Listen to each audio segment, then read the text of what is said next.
fixing up this old house to fixing up this old mortgage, Kurtis and Cindy Squyres have flipped more than 280 houses in California, but since the real estate market crashed, they've changed their strategy now. They find foreclosed properties that need to be fixed up and try to quickly flip them to investors who will do the work. They call themselves foreclosure wholesalers, and they join us now from one of the properties they've just flipped.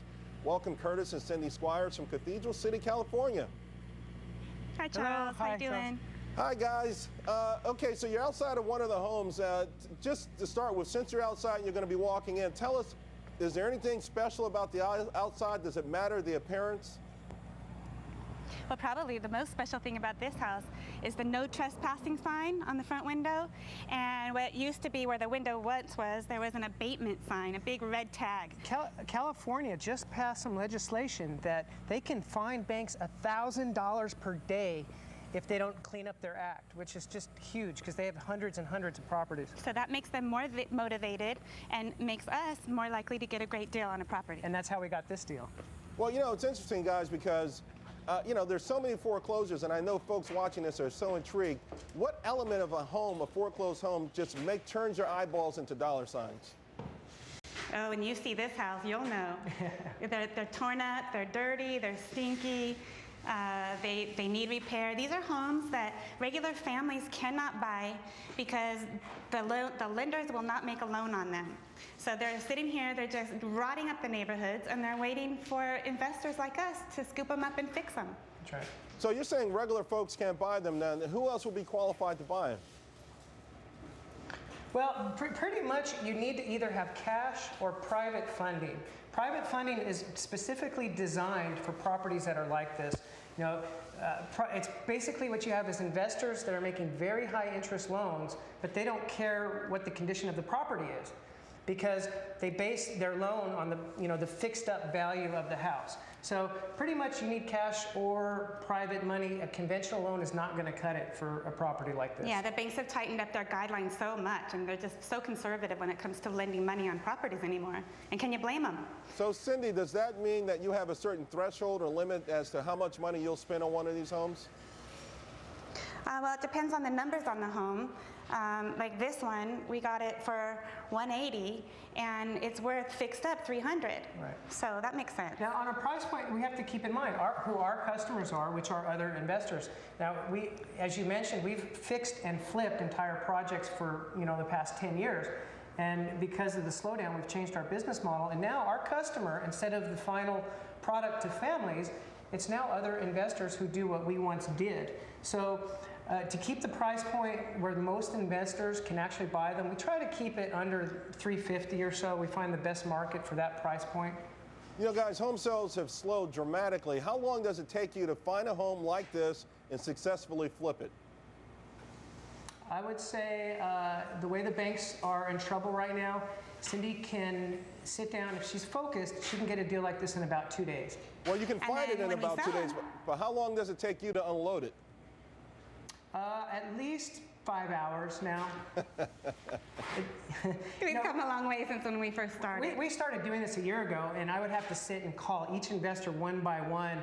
We had about 20 investor buyers on our list. Now, keep in mind, we only get deals that are 65% of market value or less. So we call them no calculator deals. I mean, you'd be crazy to pass this up. This, for example, will cash flow like crazy. Now, we've been doing this for a year, and each time we get a deal, we put it all over the internet, and our buyer list grows. So the momentum has gotten to where word of mouth, people know about our deals. Yeah, and you know what, Charles, they actually fight over our deals now. It's funny. I mean, we have to keep promising the next person the next deal. Yeah, so what we'll do, we'll make an offer on something like this. The bank will accept the offer. Once we have it under contract, we have an interest in that property, and that interest has value. Okay, now, so we'll come out. Curtis, on the screen, we just put up a before and after of one of your recent projects. Just walk the audience through the exact procedure. Okay, you find them, you buy it, you flip it, then the next investor comes in. Are they the ones that actually do the fixing up of the homes? Exactly. Well, take a step back. You said you buy it and then you flip it. But no, what we do is we get it under contract. And then we flip the contract to the next investor who closes the deal with their money, pays us an assignment fee on the side, and then does the rehab and then keep it or flip it themselves, whatever they will. And this new business model really saved our financial lives, because when the California market stopped, it didn't slow down. It's like it just stopped. We had 9 projects just like this one in various stages of repair, and we're making 9 mortgage payments, and you're watching. You can't sell them retail, or it's taking a really long time to sell them. So by what we do now, it takes no cash flow out of pocket. So we'll find these deals, make an offer. Once that offer is accepted, we get to work, we film it, and we start marketing the property. So it's actually in escrow, not closed yet. Right, so we are not using our own money. Right. It's beautiful. Okay, Kurtis, what kind of fees do you guys charge for these deals? It depends on the deal. Like we said, we could make more than we do. We could actually bid these buyers against each other. But we don't. But we don't. We want to keep the frenzy up. So a typical markup could be anywhere from 5. Now, a couple deals that we had just in the past month were, just ridiculously low, under 50 cents on the dollar.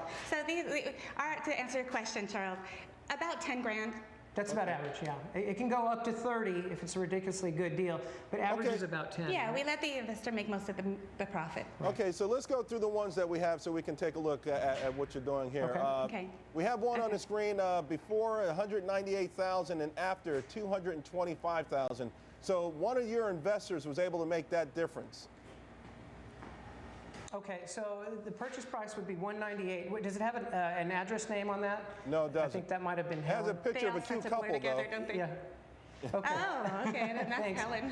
So Francis. just to give you an idea, let's say the property's worth $250. We're not even going to touch it unless we can't get it, around what, $170? Right, yeah. And then, we'll add close to 10 on that and pass it on to the investor. Well, congratulations, guys. This sounds like a fantastic model.